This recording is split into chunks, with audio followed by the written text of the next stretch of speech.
Magandang araw sa inyong lahat at welcome sa aking channel. Nasa dating stage na nga ba ngayon sina Kim Chiu at Paolo Avellino? Chika ni OG Diaz sa kanyang latest vlog na spotted daw ang Kim Pao sa isang dinner date recently at nanood pa umano ng sine. Nag-date na, nanood pa ng sine, pagbabalita ni OG.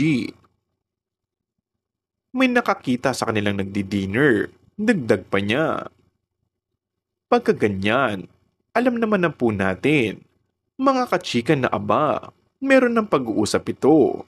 Sasama ba ang girl dun sa guy? Kung wala, so confirm. Naibalita na rin na nagbibigay na si Paolo, nagpapadala ng mga pagkain at bulaklak kahit walang okasyon. At kapag gano'n na nga ginagawa ng lalaki, imposible namang walang napakagandang intensyon, nagkakaigihan na. Mayroon nga nagparating sa akin nakakatawa naman, na kahit wala naman daw eksena sa shooting, talagang patuloy na dumadalaw itong si Paolo sa bahay ni Kim. Tinuturuan daw ni Pao si Kim na mag-drive ng motor. Pero bago ito, isa pang source ni Diaz ang nagkumpirma na nililigaw na raw si Paolo kay Kim.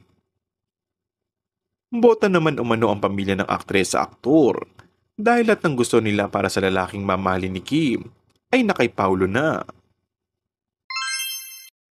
And that's all for our today's video.